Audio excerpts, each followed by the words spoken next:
Good morning, everyone. Good evening, good afternoon, wherever you are. And welcome to this week's Weekly Energy Boost. My name is Elisheva, and I am here beyond privileged, nearly speechless, to be with you this morning with one of our Kabbalistic astrologers. You may remember her from an episode last year that we did on family dynamics. Today we have Miriam Ashkenazi with us, who is one of our Kabbalistic astrologers, but we're most excited, and really the build up to this episode has been quite intense.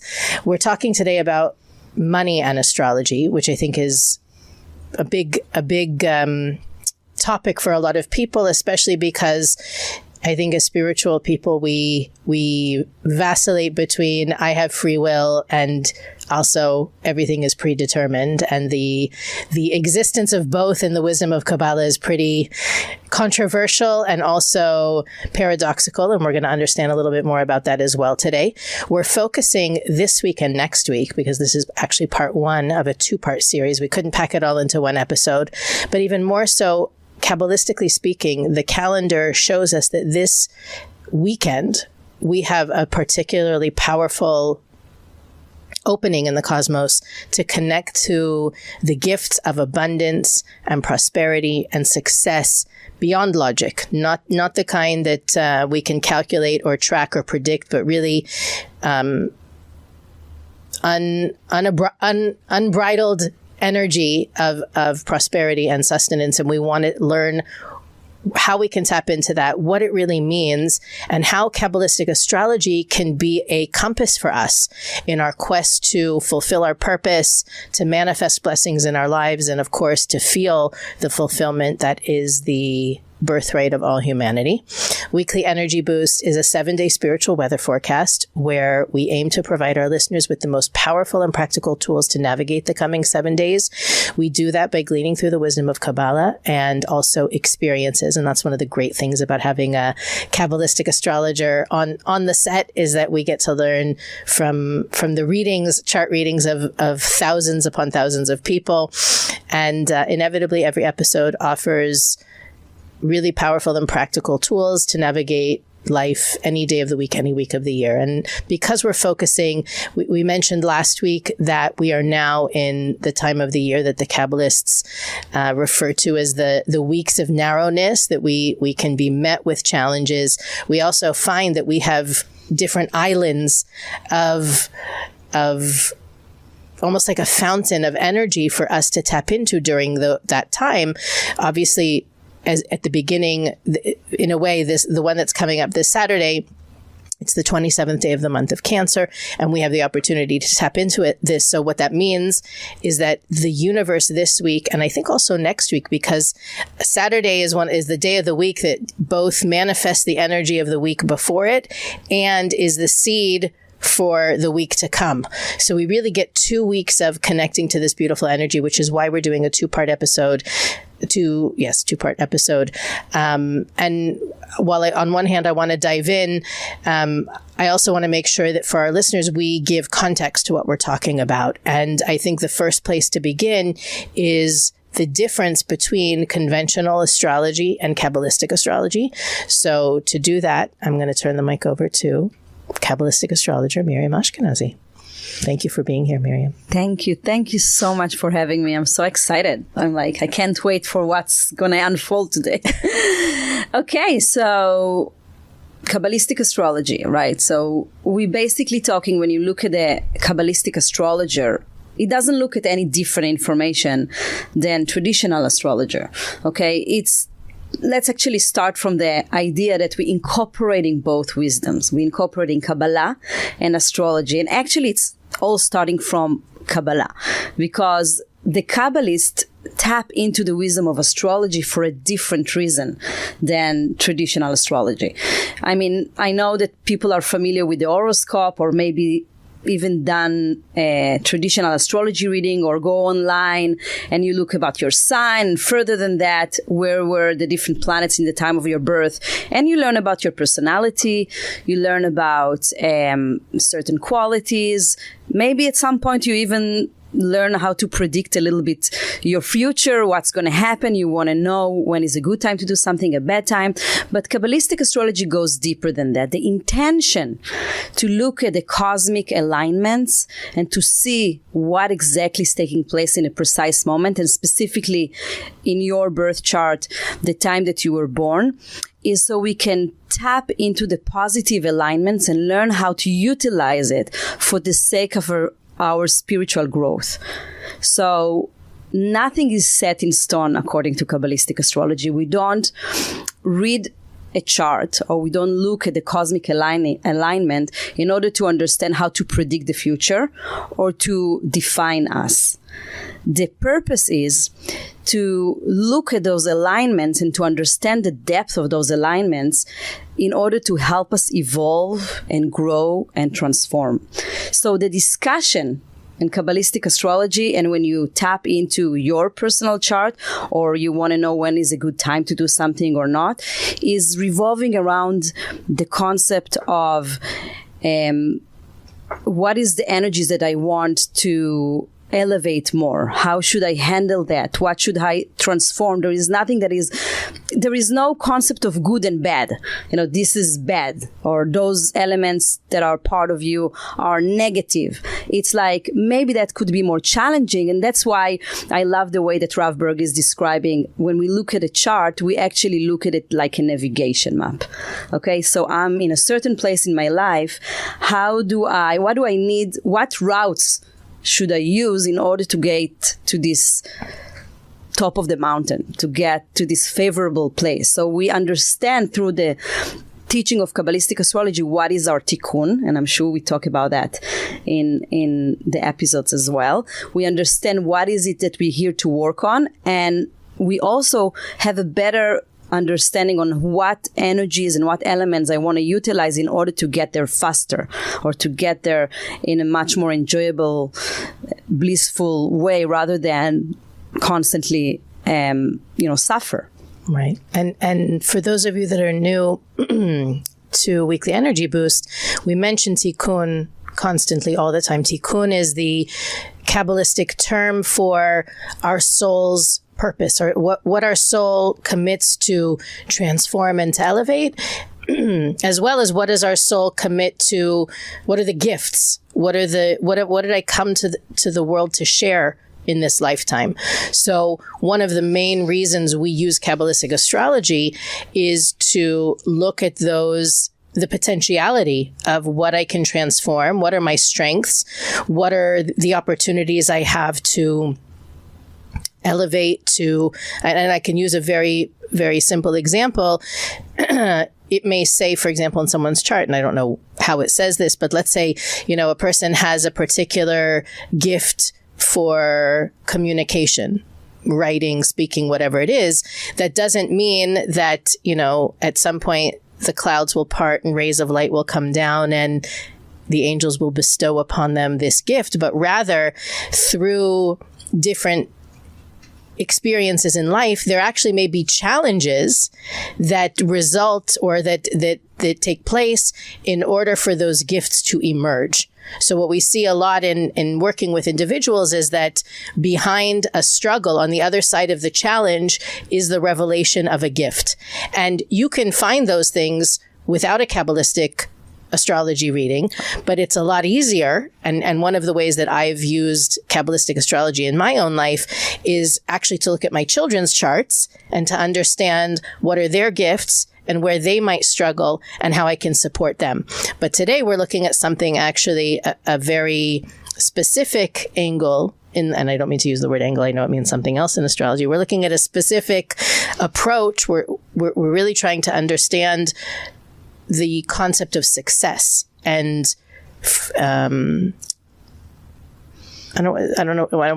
want to keep using the words prosperity and abundance, but it really is about success. How we can use Kabbalistic astrology to understand, like you said, how to get to the top of the mountain, and how that means something else for each individual. So how can our chart help us understand our relationship with money and success? Okay, so it's interesting. I don't know if everybody ever saw a chart but the structure of a chart is like a wheel, right? When you look at a wheel or you look at a circle, right? It's like, it's perfection. It has everything. So when you look at someone's chart, the chart is a wheel. They're divided to 12 parts that signify the 12 different aspects of life.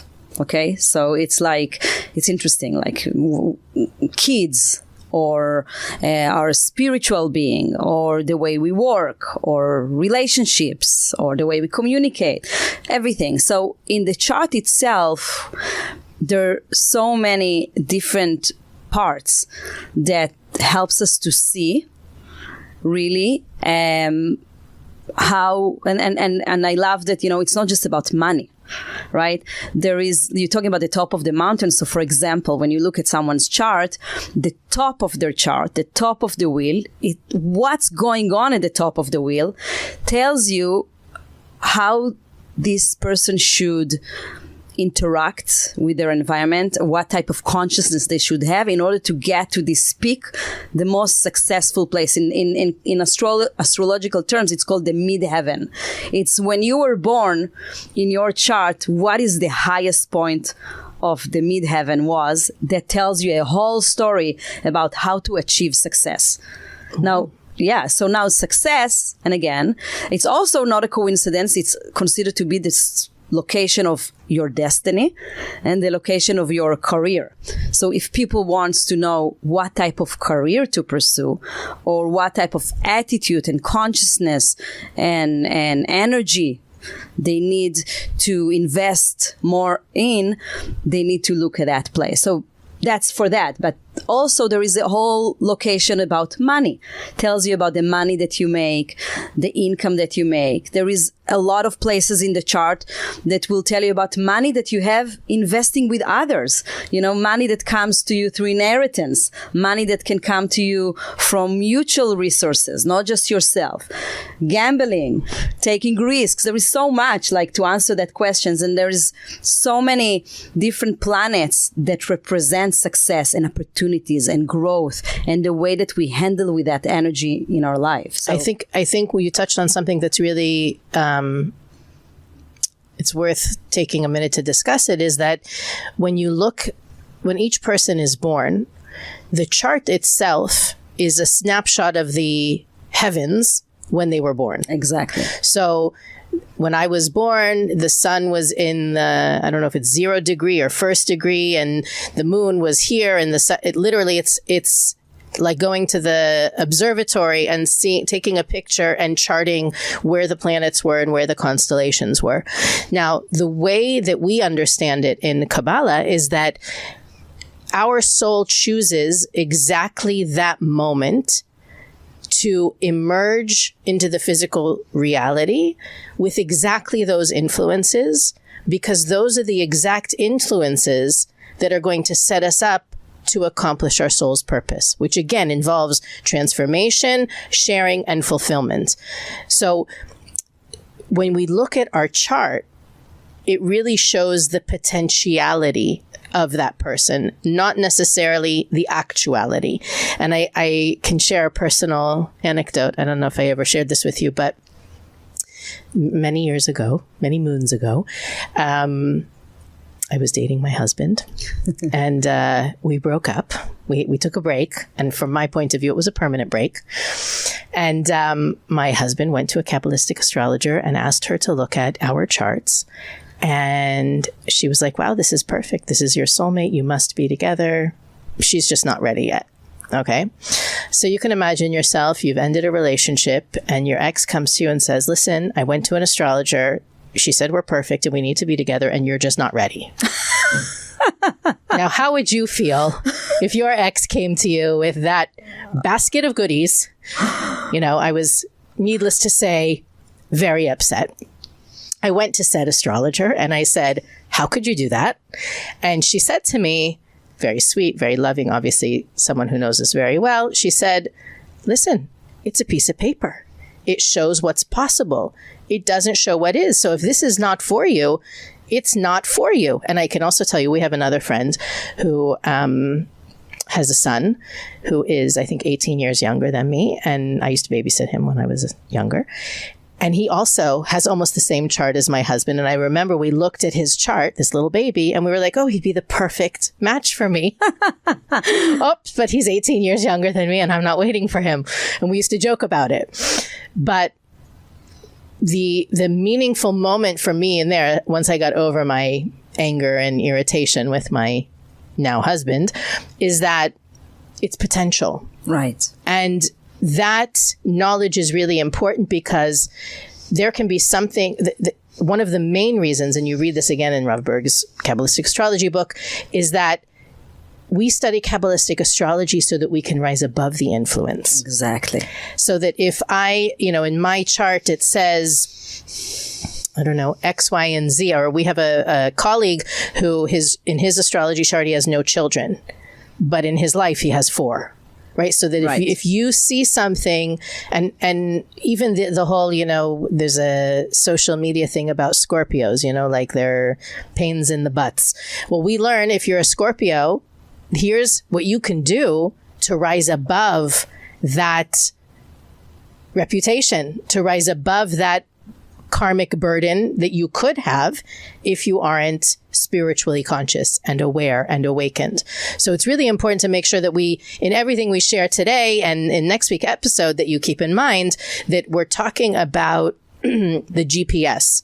That you can plug in an address in your GPS into Waze or whatever, and it'll tell you 5 different ways to get there. Yeah.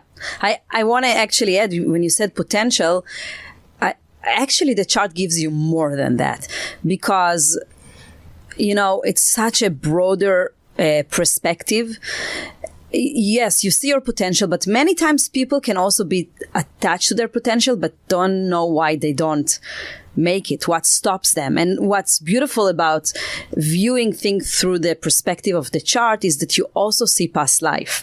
You also understand certain maybe issues or energies, karma, however you want to call it, the person accumulated, especially when it comes to money and success, that maybe stand in the way, that if you start to understand, you also know how to handle it, to access that potential that you have in your chart. So the beauty is also the therapy or the understanding, what do I need to do in order to get to this potential? It's not one dimension.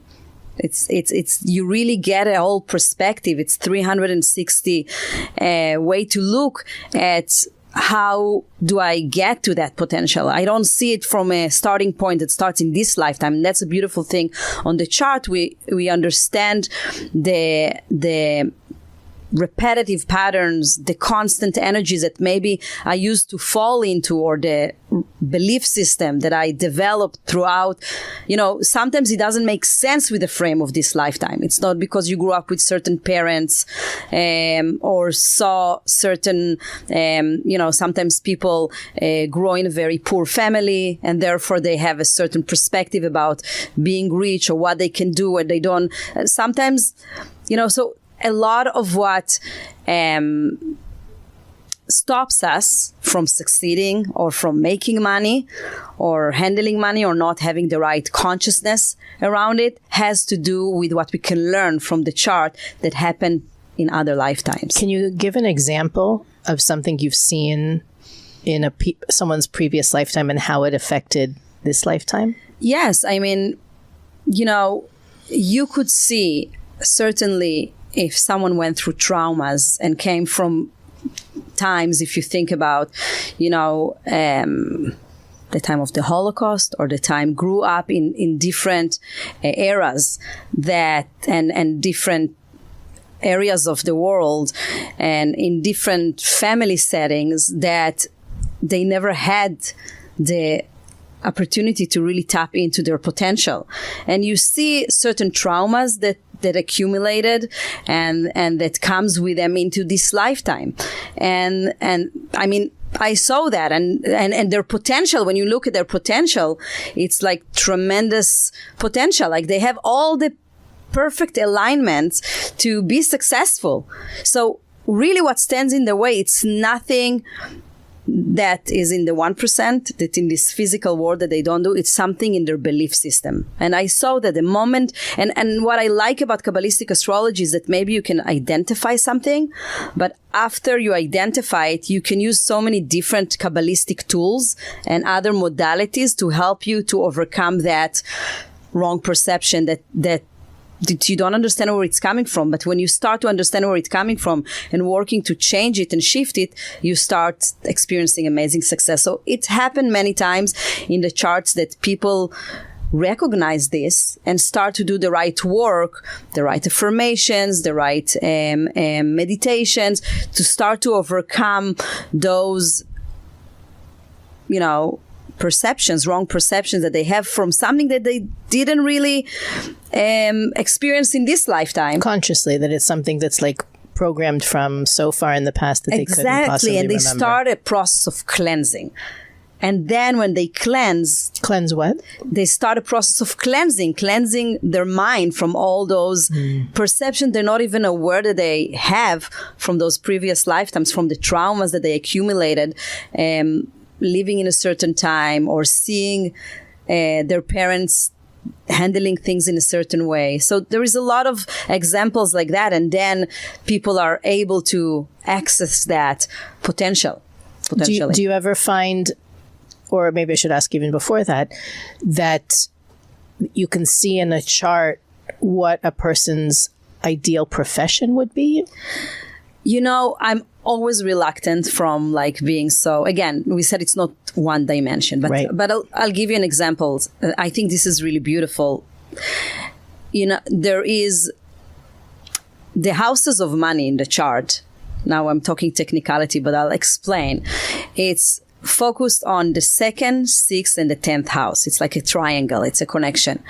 And always those houses will open with a sign, the sign that opens it, that is in a certain element. So we know in astrology that there are 4 elements: air, water, earth, and fire. And there are 3 signs under each element. So the person's the element that rules the houses of money, success, career, and work, those are the houses, gives you an idea to the type of energy or profession the person should choose. In traditional astrology, they would tell you the sign of your midheaven, the top, can tell you about what profession you should pursue. But when you say even what profession you should pursue, you should pursue it for success, for happiness. So let me go one further step with that. It's not just that you need to. In Kabbalah, we don't necessarily look at the profession that you need to pursue. It's the consciousness, the energy, your attitude that you want to put in any profession that you pursue for success. So I'll give an example. Okay, I'll give an example. For example, someone has the house of career and the midheaven sign in Pisces. Pisces is a water sign. We know that they need to activate the energy, the positive energy of the sign of Pisces, the spiritual elements of Pisces, in order to succeed. Now, if you go by traditional astrology, maybe they will tell you should be an artist. You should be a therapist. Something, the sign of Pisces is very empathetic. Fields that are very creative, imaginative. So they'll go in, but it's not necessarily based on Kabbalistic astrology. You could be a real estate broker and use the qualities of the sign of Pisces to feel people, to intuitively communicate with people, to use your creativity, and you'll be successful. So it's not about the profession necessarily. It's a type of energy that the universe is encouraging you to activate. And it's to activate in your career, but it's activate also in the way you handle money. Because remember, now if someone's midheaven is in Pisces, he will have the 2nd house and the 6th house that connected to money and work and career too, also in water sign. So now you learn that there is something about the water energy that you want to activate in order to be successful and to make money. So maybe, yes, you need to use your intuition more. Maybe you should avoid also certain things because the water signs are also aligned to the element of fear. And, are very afraid of taking risks. So those are the things to work on if you want to be more successful and make more money. So we can investigate every of the elements if you're interested. But that's interesting. What are the energies? So it's energies. That's why I said everything in its essence, it's energies. It's not like bottom line, the type of profession. It can be, but it's more than that. Yeah. It's interesting. I mean, I've always been very attracted to astrology. And every time I hear you talk, I realize there's so much more that I don't know. The more you know, the more you realize you have no idea. Right. But I think for one of the ideas that we're trying to awaken this week is the idea that there is so much more than what we know and what we've experienced. Right. And I feel like I've had my chart read 1 million times. Every time I learn something new and I hear something that I never considered before. Right. And when I'm listening to you talk about a person's potentiality for success and for abundance and all these things, and you hear stories about people who were successful, people who are successful in whatever industry, it's because they did something that wasn't done before. And I hope that all of our listeners are thinking even for themselves this week, it's not, no matter how many things you've tried in life, you haven't tried it all. Right. There's always something else, another thing that you can do, another perspective you can take, someone else that you can learn from. And one of the things that Kabbalah emphasizes, no matter what aspect of Kabbalah you look into, is that our consciousness is what determines our reality.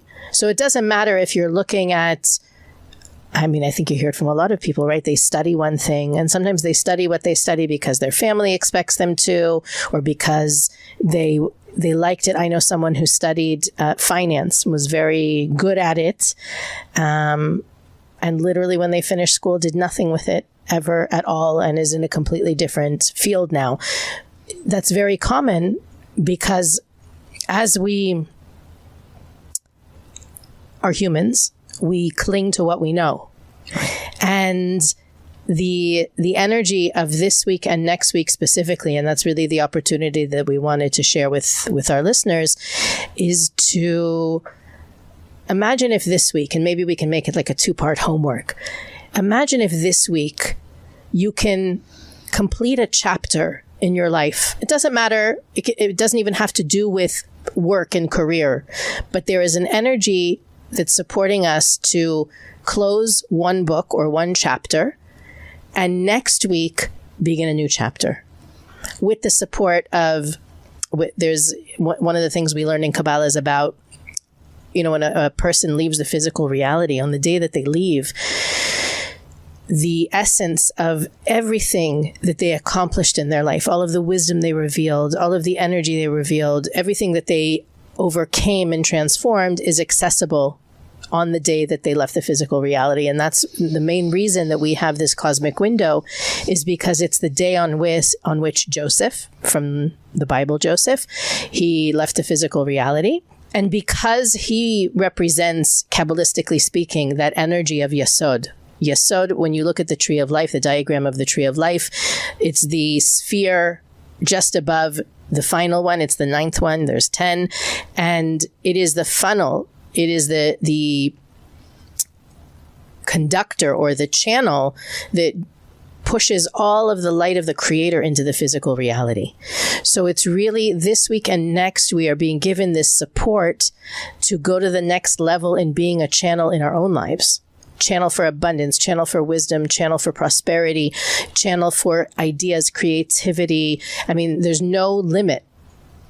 And I think for a lot of us, being open to channel also means letting go of what's blocking us. And the Kabbalists use the metaphor of, if you have a cup, let's say you have an 8-ounce paper cup, that 8-ounce paper cup can hold 8 ounces of water. And if you want it to hold more, you've got to, you've got to pour out the water and then you can fill it up again.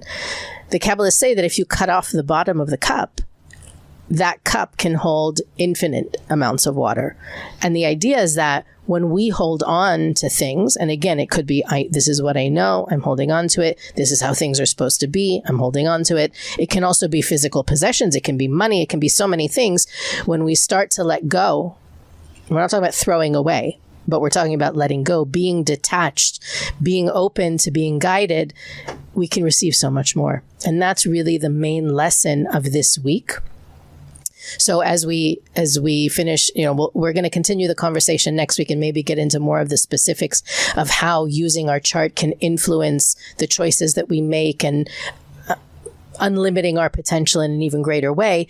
Let's think this week about the things that we can detach from, the unfinished business, the cycles that we can close, the chapters we want to complete, just really putting